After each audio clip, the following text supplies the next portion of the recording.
Bienvenue dans le Hubcast, le podcast du Hub créatif de Charleroi Métropole. Un shot de créativité à consommer partout, tout le temps. À chaque épisode, nous partirons à la rencontre d'un artiste, d'un artisan, d'un maker ou encore d'un entrepreneur qui dévoilera et décortiquera pour vous son processus créatif. Où puissent-ils leur inspiration? Comment développent-ils leur potentiel d'innovation? C'est un podcast au service de vos idées et de votre créativité. Bonne écoute. Bonjour Pauline Benny. Bonjour. Bienvenue dans le Hubcast, le podcast pour stimuler sa créativité. Vous êtes journaliste, photographe, scénariste et réalisatrice Carolo. Vous avez collaboré avec les plus grands médias. On peut citer The Morgan, Le Monde, Libération ou encore le New York Times. Mais avant de me lancer dans votre parcours et dans le vif du sujet, je voulais vous poser une première question, Pauline. Si je vous dis le mot créativité, qu'est-ce qui vous vient à l'esprit? Là tout de suite, Kate Tempest, je crois, qui a écrit un essai qui s'appelle On Connection et qui parle de la créativité comme moyen de connexion. Et c'est vraiment bouleversant, c'est magnifique, c'est un texte magnifique qui rappelle aussi que très simplement que la créativité, ça se trouve à plein d'endroits, que ça peut être aussi bien le gars qui fait son pain lui-même, la personne qui cuisine pour ses enfants, que quelqu'un qui a une démarche plus artistique comme elle, qui est en fait poète, slameuse, voilà. Est-ce que vous vous considérez comme une personne créative? Oui, clairement. Je sais pas si je me considère vraiment comme une artiste, mais je me considère clairement comme une personne créative. Ouais, je crée des choses. Et je crée des choses qui me permettent d'être en connexion avec d'autres. Je crois que ça, c'est hyper important dans ma démarche. Et c'est là que ça me parlait hyper fort, cette proposition de dire que c'est à travers la créativité qu'on peut se connecter les uns aux autres. Je comprends. Alors, comme je le disais en intro, vous êtes diplômée en journalisme et très vite, vous vous êtes tournée vers la photographie documentaire. Alors que vous résidez et travaillez en Égypte depuis 3 ans, vous assistez aux prémices de la révolution égyptienne de 2011 au Caire, qui va devenir un peu le point central de vos reportages à cette période-là. Votre web documentaire de 2012, intitulé La Voix des jeunes, est tourné en collaboration avec France Culture et parle des premiers manifestants de 2011. Puis alors ensuite, vous créez votre premier long métrage, Restez vivant, en 2017. L'année suivante, ça va être un peu long parce que et il y a déjà un beau parcours. Donc l'année suivante, vous exposez au BPS 22 de Charleroi une série de photos qui dénoncent le contexte actuel de répression et de propagande nationaliste en Égypte. Et puis alors, un peu un saut dans le temps et votre actualité plutôt, puisqu'en 2021, vous réalisez le documentaire Shift, qui retrace le parcours d'un ex-coursier, Jean-Bernard Robillard de Deliveroo, qui voit son statut de salarié supprimé pour devenir freelance et montre donc l'asymétrie de pouvoir qu'instaurent ces plateformes vis-à-vis des personnes travaillant pour elles. Et puis, le documentaire Petite, racontant l'affaire du trou à travers des personnes anonymes qui étaient enfants lors des faits. Alors, j'ai cité une partie de vos créations. Elles sont nombreuses. Est-ce qu'on peut dire, Pauline, qu'il y a une patte Pauline Benny? Comment est-ce que vous la définiriez? Et surtout, est-ce que vous voyez un fil conducteur entre toutes ces créations et puis finalement toutes ces années? Oh là là, je crois qu'on se rend compte des liens et tout ça avec le recul. Je crois que ce qui me motive, c'est de raconter des histoires, d'essayer de raconter des histoires un petit peu autrement, en toute modestie évidemment, mais juste d'essayer de faire shifter le point de vue un tout petit peu, d'essayer de se placer ailleurs. Je crois que ça, c'est grâce à mon expérience en Égypte et de vivre là-bas et, et d'appréhender les choses autrement, enfin, et parfois dans la confrontation, hein, mais ça m'a beaucoup aidé à essayer de me déplacer un tout petit peu et j'essaye de faire cet effort-là tous les jours, de faire un pas de côté sur l'endroit d'où je regarde le monde. Et voilà, je dirais que c'est ça le lien. Donc, c'est plutôt sur la manière de faire que sur un style ou sur une forme. Ou, enfin, je ne sais pas. T'as pas cité Shems, par exemple, qui est mon premier court-métrage de fiction. Donc, j'ai aussi eu envie de faire de la fiction pour avoir plus de liberté par rapport au contenu de l'histoire que je voulais raconter à ce moment-là. Et là, je viens de tourner un clip vidéo. Et donc, l'idée, c'est aussi d'être, peu importe la forme, en fait, j'ai l'impression, c'est trouver le meilleur moyen de raconter chaque histoire. J'ai aussi travaillé sur une pièce de théâtre récemment, et donc d'être libre à ce niveau-là, parce que j'ai l'impression qu'on se sent souvent un peu coincé dans une case, ou qu'on essaye de nous imposer des cases, et que voilà, j'essaie de m'émanciper de ça et de juste être libre par rapport à ce que j'ai envie de créer, de raconter, et la manière surtout dont je veux le faire. Oui, mais je sais pas si c'est vraiment une patte, mais en tout cas, ça c'est ma manière de faire, quoi, ou d'essayer de faire. Ouais. Et qu'est-ce qui fait que tu te mets à raconter une histoire, qu'une histoire te touche, que c'est de J'ai l'instinct, c'est du l'impression. ventre, c'est Oui, clairement, clairement. Je crois que j'ai la chance d'être hyper connectée à mon intuition et à respecter ça, et que ça m'aide beaucoup. Parce que j'apprends sur le tas. En fait, j'apprends en faisant les choses. J'ai pas fait d'études de cinéma, et donc il y a parfois des moments qui sont déstabilisants. Mais comme je suis connectée à ça, euh, et que je fais confiance à ça surtout, je m'en sors, quoi. Il y a ça, et puis je crois que c'est une histoire de rencontre. Je crois que c'est le chef opérateur avec qui je travaille qui m'a dit ça. Il m'a dit c'est génial parce qu'avec toi ça commence toujours par une histoire de rencontre.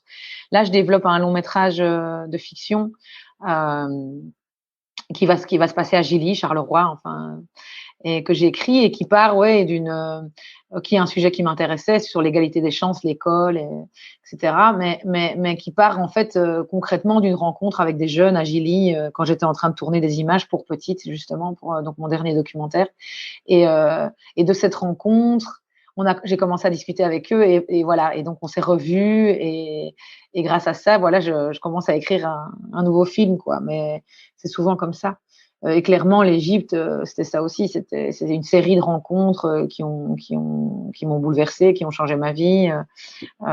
Et donc, je dirais que c'est soit des rencontres, enfin, ça c'est la chose principale. Et puis aussi, donc l'intuition, les rencontres, et sans doute une sorte de révolte, quoi, une sorte de colère. Je crois que mon moteur de création, c'est la colère. Que longtemps, j'ai pas su quoi faire avec cette colère qui m'habitait, parce que c'est une émotion qui est pas forcément vue comme positive.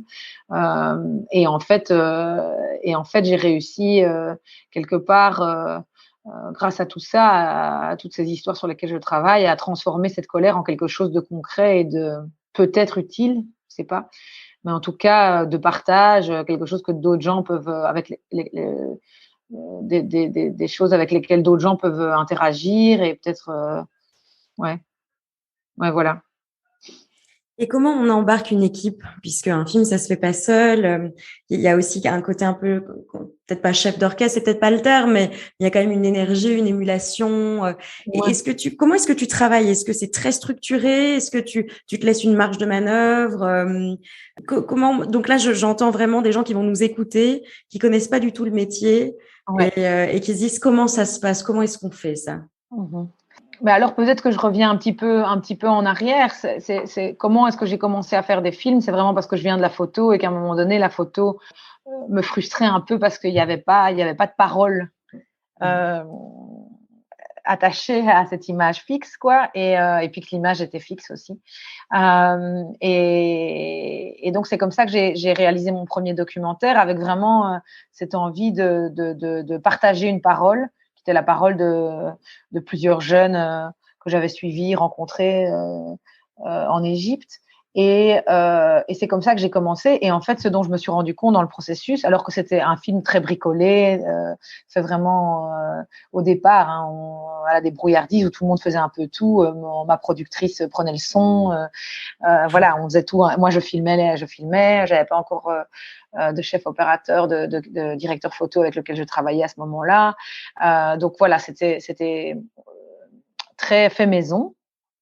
Et par contre, tout le processus, le montage, ensuite, je me suis rendu compte que c'était un tel effort collectif, même dans ces conditions-là, en fait. Et ça m'a vraiment plu, parce que malgré tout, la photo, c'est très solitaire, même si on rencontre des gens, on les photographie, il y a quelque chose de très solitaire dans la démarche artistique ou dans la démarche créative, justement. Et faire des films, c'est totalement différent, parce que, enfin, il y a sans doute, il y a toujours des exceptions. Il y a quelques personnes qui font des films tout seuls, mais c'est quand même plus rare et la plupart du temps, c'est ça, c'est l'effort collectif, l'effort commun qui fait que c'est payant ou pas. Et, euh, et je crois que j'ai la chance de savoir bien m'entourer. C'est quelque chose que j'ai toujours eu. Ça doit faire partie aussi de mon côté Carolo, sans doute ça. Voilà, et d'avoir beaucoup de chance à ce niveau-là. Et donc j'ai très vite trouvé des gens très bienveillants, euh, très aidants pour travailler avec moi. Pas forcément, pas dans le jugement. Enfin, je me suis jamais sentie jugée, donc c'était ok pour moi d'apprendre en faisant. Euh, et voilà. Et comme ça, j'ai commencé à comprendre comment les choses fonctionnaient grâce aux gens qui travaillaient avec moi en fait. Euh, et c'est chaque fois des rencontres aussi, quoi, une chose en amenant une autre. J'ai aussi été photographier des plateaux. J'étais photographe de plateau sur des films d'autres pour voir comment les choses fonctionnaient, qui travaillaient à quel endroit, pour avoir un peu compréhension des dynamiques d'un tournage. Euh, et voilà. Et après, je crois que j'ai aussi naturellement ce côté, parce que la question c'était de savoir comment je travaillais, un peu comment. Je suis pas très organisée, mais j'ai toujours travaillé seule. J'ai jamais eu de patron, j'ai toujours travaillé sur mes propres projets ou comme freelance quand j'étais photographe. Donc j'ai toujours eu ça. J'ai quand même été obligée, malgré le fait d'être bordélique, de trouver les moyens de trouver une organisation dans ce bordel.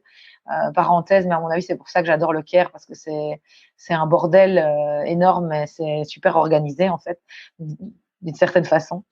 Euh, et, euh, et oui, donc j'ai toujours eu l'habitude de compter sur moi, de mener mes projets. Donc ça, c'est très utile quand on est à ce poste-là, à cet endroit-là de réalisatrice. Oui, oui. Ben donc, Tu en parlais fait, du oui, bordel organisé du oui, oui, Caire, c'est ça. Donc, etc. le bordel organisé, c'est avoir l'idée, je sais pas bien comment formuler ça, mais de pouvoir mener soi-même ses projets au terme, d'aller au bout Mhm. des choses, etc. Et de trouver une organisation, même si on est bordélique là-dedans, pour aller au bout des choses. Ben c'est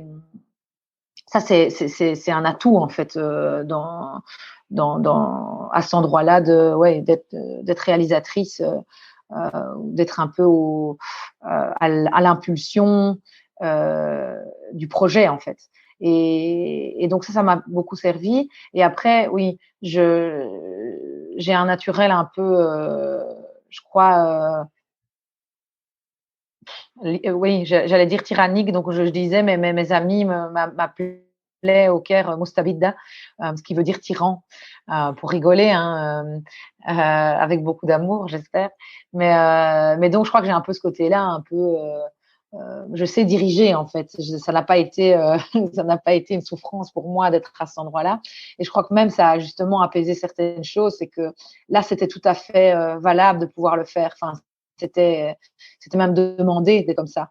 Euh, et donc, je m'épanouis aussi beaucoup personnellement dans qui je suis et j'accepte beaucoup plus qui je suis à cet endroit-là parce que c'est OK d'être à cet endroit-là un peu la personne qui décide et qui emmène les autres. Et puis après, je crois que je suis vraiment ultra passionnée par ce que je fais et que ça, la passion, ça se communique, quoi. Et que du coup, c'est comme ça que j'arrive à avoir des gens qui me suivent et qui ont envie de me suivre.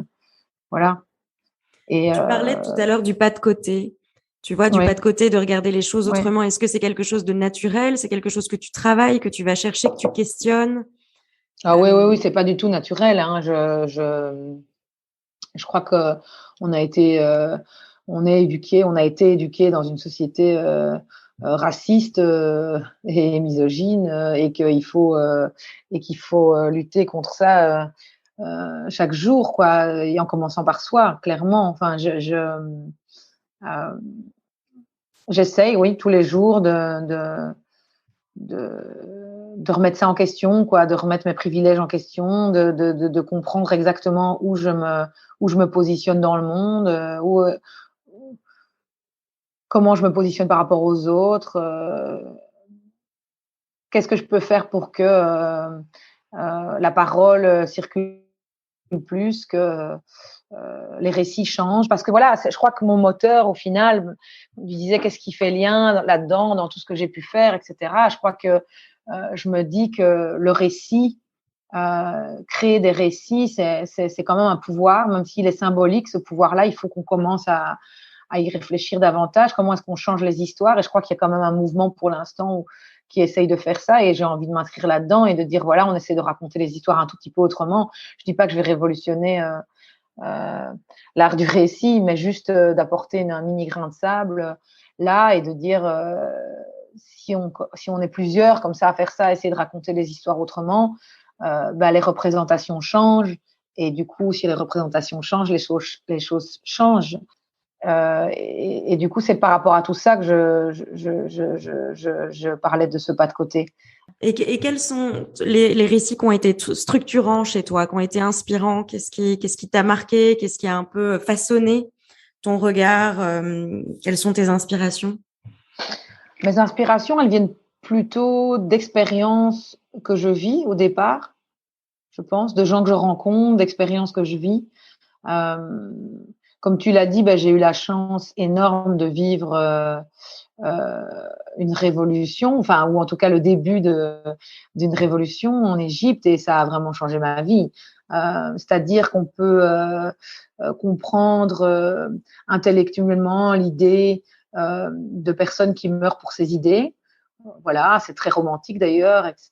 Et puis après, il y a le vivre, quoi. Avoir quelqu'un un jour qui, dans une manif où les manifestants très très violents, où les manifestants font face aux policiers, d'avoir quelqu'un qui te dit non, mais toi tu restes là, toi tu restes derrière, moi je vais au front parce que ma vie n'a pas de valeur et que il faut que ça change, quoi. On peut pas être la même personne après ça, après avoir regardé quelqu'un dans les yeux qui nous dit ça. Je crois qu'on peut pas être la même personne parce qu'on fait l'expérience de d'une idée, en fait, je crois. Et voilà, donc je crois que ma première source d'inspiration, j'étais pas une très grande cinéphile. Bon, j'ai toujours beaucoup lu et j'ai toujours beaucoup parlé et écouté des gens. Donc voilà, donc d'abord l'expérience, les rencontres, et puis après, oui, les livres, et maintenant, oui, je regarde beaucoup de films. Mais les livres ont toujours eu une grande place quand même dans notre vie. Ma maman, elle était institutrice, et puis elle a été directrice d'une école primaire, et elle a toujours beaucoup lu. Elle nous a toujours raconté beaucoup d'histoires. Donc je crois que les histoires ont quand même toujours une grande importance dans ma vie. Et puis j'ai étudié le journalisme, donc il y a quelque chose qui, au fil du temps, est devenu très clair pour moi, c'est que les histoires construisent les personnes que nous sommes, et que les histoires, elles sont hyper importantes. Et donc voilà. Et maintenant, je lis beaucoup de romans. J'ai eu une période où je lisais beaucoup d'essais politiques, etc. Et parce que je voulais lire utile. Et maintenant, je pense que n'importe quelles histoires, sont utiles, en fait. Mes inspirations récemment, j'ai cité Kate Tempest. Clairement, ce livre On Connection, je l'ai lu en anglais, mais je pense que c'est en français, il s'appelle simplement Connexion. Je le conseille vraiment parce qu'en plus, c'est vraiment sur la créativité. C'est magnifique. Un auteur qui m'a bouleversée aussi récemment, c'est Achille Mbembe, qui a écrit un ouvrage qui s'appelle Brutalisme, qui résume un peu notre époque. Et ça, c'est ce genre d'auteur-là qui clairement oblige la personne blanche privilégiée que je suis à faire un pas de côté et à remettre en question l'endroit depuis lequel elle regarde le monde. Et voilà, pour ne citer que, mais peut-être que je peux aussi parler de cinéma. Dans les films plus récents qui m'ont bouleversée, il y a Portrait d'une jeune fille en feu de Céline Sciamma. Alors bon, la question qui tue, mais qui est en même temps tellement, tellement nécessaire et qui reste le nerf de la guerre. Comment est-ce qu'on se finance? Comment est-ce qu'on gère aussi ça? Parce que c'est aussi une quête qui est nécessaire à la réalisation et à la création. Et comment est-ce qu'on fait ça? Comment est-ce qu'on vit ça? Enfin, comment est-ce que tu vis ça?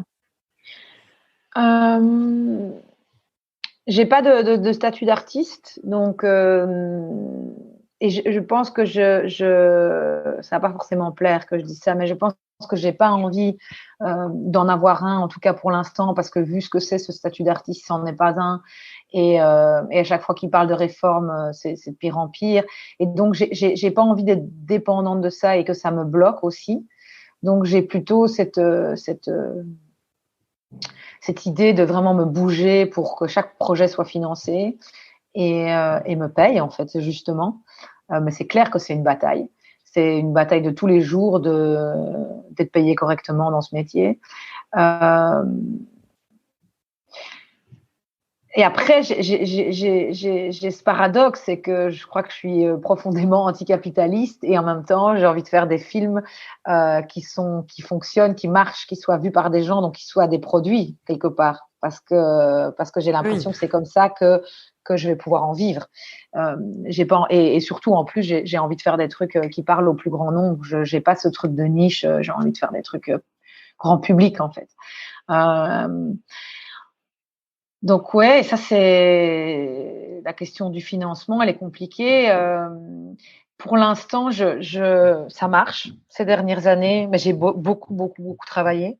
Donc on va voir maintenant que j'ai envie de développer des projets, par exemple un long métrage de fiction, c'est d'autres budgets, c'est une autre temporalité, donc c'est beaucoup de temps mort pour écrire, enfin temps mort, c'est pas du temps mort en fait, mais c'est beaucoup de temps d'écriture, etc. Comment est-ce qu'on finance ça? Je vais essayer d'avoir des aides à l'écriture, mais de nouveau, j'ai toujours eu quand même pas mal de chance par rapport à ça. Et j'ai eu des soutiens du centre du cinéma assez rapidement, alors que je venais pas forcément de ce milieu-là, que j'avais pas fait des études de cinéma. Donc, j'ai pas à me plaindre. Et puis, voilà, je suis mariée. Ça change beaucoup aussi la situation familiale dans ce genre de choses. C'est que bien sûr. j'ai un super mec qui me soutient, qui s'occupe de nos enfants quand je suis partie en voyage pour mes projets. Je suis très bien entourée aussi de ma famille. Enfin, tout ça, c'est quand même des choses aussi qui comptent en fait là-dedans. C'est dans quel contexte on crée tout ça. Je crois que plus, au-delà du financement, je veux dire, et plus on est isolé, plus c'est compliqué, je pense. Tout à fait. Oui, oui. Ouais, c'est clair. Donc voilà, on va voir. J'entends beaucoup de gens qui s'inquiètent. Moi, comme j'arrive un peu naïvement dans cette industrie-là, Oui. et ça c'est une chance, je crois, c'est que je me rends jamais trop compte avant de commencer ce que ça va demander, ce que ça coûte, etc. Et juste je me lance et puis je rends les choses possibles. Mais comme maintenant, j'écoute beaucoup plus de choses sur l'industrie du cinéma, j'écoute plein de podcasts, justement, je lis plein de choses et tout, je me rends compte aussi de la situation économique. Et je me dis parfois que c'est un peu fou de se lancer là-dedans au moment où c'est aussi compliqué à financer. Et même c'est ça, c'est quelles sont les vies des films aujourd'hui, parce que au-delà du financement, une fois qu'on l'obtient, c'est qu'est-ce qu'on fait. Oui. C'est tellement Qu'est-ce qu'on d'argent en de faire fait? un film. Oui, Qu'est-ce oui. qu'on en fait, quoi? Qu'est-ce qu'on fait et pourquoi en fait dépenser autant d'argent pour faire quelque chose? C'est quelle vie ça peut avoir? Est-ce que ça peut être vraiment vu, partagé? Parce que sinon, Et quels quel sont est les le points de sens? contact aussi avec l'audience? Oui. Oui, c'est ça. Parce que sinon, quel est le sens de tout ça? Quel est le sens de dépenser je sais pas, le budget de Petite, c'est 300 000 euros. Alors, ça étonne toujours tout le monde, mais c'est parce que les archives en télé, ça coûte très cher, en fait. Et c'est quand même un sacré budget. Et encore, c'est rien par rapport à un long métrage de fiction. Mais Tout à fait. quel est le sens de dépenser cet argent? Il faut à un moment donné que ça soit quelque chose qui est partagé et oui, et qui entre en connexion avec des gens, quoi. Donc voilà, je crois que j'ai l'impression que dans la question du financement et de l'argent, il y a tout ça, quoi. Bien sûr. Et donc, tu es Carolo. En quoi est-ce que cette identité t'est chère et en quoi est-ce que ça a pu peut-être façonner une forme d'imaginaire ou influencer ton travail? Oui, le Charleroi occupe une grande place dans ma vie. Et peut-être pas forcément concrètement, mais clairement, c'est là, et j'y reviens quelque part toujours. Là, les prochains projets, enfin, 2 des prochains projets sur lesquels je veux travailler se passeront à Charleroi, Inch'Allah. C'est plein de raisons, hein. Donc, d'abord, je pense, c'est les gens, clairement. Je crois que Charleroi, on a ce truc, il y a une chaleur humaine qui est assez incroyable, quoi. Tout le monde se cause. Enfin, voilà, on est des bons vivants. Il y a un truc là qui est fort, je crois. Je crois qu'il y a cette énergie du désespoir aussi un peu, qui est très particulière, mais que j'aime beaucoup. C'est-à-dire, c'est quand tout va mal, quand tout est vraiment quand on est dans le fond du trou comme ça, il y a quand même quelque chose qui fait que, comme on est des êtres humains, on trouve la force, l'énergie de sortir de là. Et je crois qu'il y a ça à Charleroi. Ça, c'est assez précieux. Charleroi, c'est aussi tout ce paradoxe, toute cette ambiguïté. C'est la ville qui est qualifiée de plus laide d'Europe à un moment donné et qui, en même temps, pour moi, voilà, a toute cette chaleur humaine et porte toute cette beauté humaine. Et donc, c'est ça. Je suis arrivée à Bruxelles et on me dit pour mes études et on me disait, tu viens de Charleroi et ça va? Et en me regardant avec pitié, quoi. Et moi, je disais, mais ouais, à fond. Et vous, ça va parce que oui, c'est ça. C'est vous peut-être qu'il y avait un problème en fait. Et je vais commencer d'ailleurs. Je pitch la semaine prochaine mon projet de long métrage à Gilly, là qui va se passer à Gilly, Charleroi. Et je vais commencer comme ça en parlant de Charleroi parce que pour moi, c'est plus qu'un décor. Je crois que ça a vraiment pas été assez exploité au cinéma encore et que c'est presque un personnage. J'ai envie que ce soit presque un personnage dans les films que j'y ferai, si tout va bien. Et oui, y a ce côté, les montagnes le pays noir, les montagnes de charbon, les petites collines de charbon sur lesquelles on descendait sur des cartons. C'était nos montagnes, quoi. Comme on ferait de la luge, on descendait sur ces montagnes de charbon. C'était l'éclate. Et aujourd'hui, ces terris, ils sont tout verts. Et c'est ça, quoi. C'est une balade en nature de faire une balade sur un terri aujourd'hui, quoi. Alors que c'est du charbon. C'est du déchet de charbon. C'est quand même dingue. C'est génial comme image. C'est vrai. Et ça, ouais, je trouve que ça résume bien ce qu'est Charleroi et en tout cas ce qu'est Charleroi pour moi. Ouais. Si tu avais un ou deux conseils à donner à des gens qui voudraient se lancer et qu'oseraient pas, enfin voilà, au regard de ton parcours, tu parlais voilà que t'as pas fait d'études forcément, t'as pas fait d'école de cinéma et pourtant tu fais des films. Quels sont peut-être les deux, trois enseignements, c'est un peu parole de sage là, Ouais, que tu pourrais. Jamais à l'aise. Mais en tout cas, mais c'est facile à dire, c'est ça le truc, c'est que c'est tellement facile à dire parce que de nouveau, je suis blanche et privilégiée. Enfin, et donc c'est hyper facile de dire ça, mais je pense c'est essayer de se sortir de la case de laquelle la société essaye de nous assigne, quoi, essayer de se sortir de la case qui nous est assignée comme ça et de se dire que tout est possible mais en même temps, c'est tellement dur dans un système qui est parfois un peu figé à ce niveau-là. Mais oui, je dirais que c'est ça, c'est que d'être libre, en tout cas, d'essayer que ça soit une bataille, ça, et que ça soit de se libérer de ça, quoi, de pas se dire que parce que quelqu'un nous a dit qu'on était ceci ou cela, c'est vrai, quoi. Ça fait penser un peu dans Next Time Fire. Enfin, le James Baldwin, là, quand il écrit au début de la lettre, il dit à son neveu, ne pense pas que que tu es ce qu'on te dit que tu es. Enfin, et comment est-ce qu'on s'émancipe de ça mais c'est encore une fois, c'est facile à dire, mais j'ai l'impression que c'est ça, que l'enjeu il est là, quoi, et qu'après, oui, d'être connecté à son intuition, de faire confiance à son intuition et de s'entourer de gens bienveillants à qui on peut poser des questions sans qu'ils se disent que poser une question, ça veut dire que tu sais pas et que du coup, que t'es pas valable, quoi. Mais de nouveau, je suis un peu mal à l'aise de dire ça parce que c'est tellement.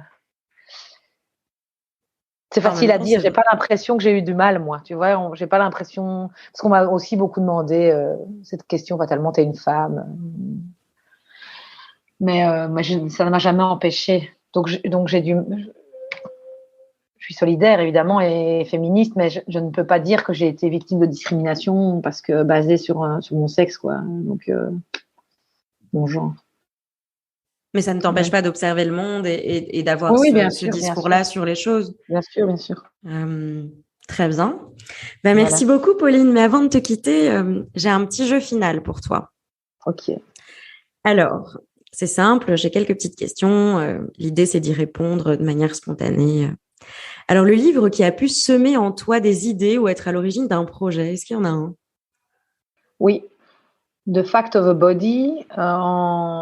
En français, c'est L'empreinte de Alex Marzano-Lisnevich. Ce bouquin, il est incroyable. Il est incroyable. Il y a tellement à prendre dans ce livre sur la manière de raconter les histoires, en fait. Et sur le gris, les zones grises, en fait, sur l'humain n'est ni bon ou mauvais, il est complexe, quoi. Et cette idée est vraiment amenée d'une manière tellement subtile. Ouais. Un créatif ou une créative que tu apprécies pour son travail? Oui, il y en a plein. C'est hyper dur de dire une personne. Mais peut-être que je peux citer comme photographe quand même quelqu'un qui m'est très cher. Il s'appelle Denis Dailleux et qui est un photographe qui a travaillé pendant des années en Égypte, et qui est un brillant photographe, mais qui en plus, je pense, est un artisan. Voilà. Je sais pas s'il aimerait que je le qualifie comme ça, mais pour moi, il a ce côté, il continue à travailler en argentique, il fait des images qui sont d'une certaine manière, d'une certaine façon très belles, artisanales. Enfin, il y a quelque chose de cet ordre-là. Et il y a beaucoup de beauté dans ces images. C'est quelqu'un qui aime les gens et qui les photographie, qui les met, qui sublime les situations comme ça, et aussi de manière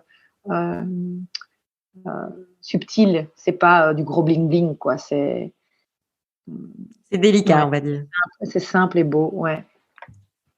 Voilà. Une musique pour créer. Une musique pour créer. Une musique pour créer, pareil, ça dépend vraiment des projets. Qu'est-ce que j'ai écouté récemment? Beaucoup.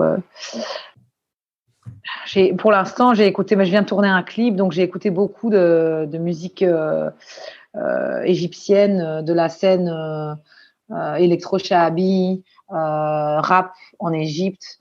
Donc j'ai écouté beaucoup de ça. Un artiste comme Wiggs.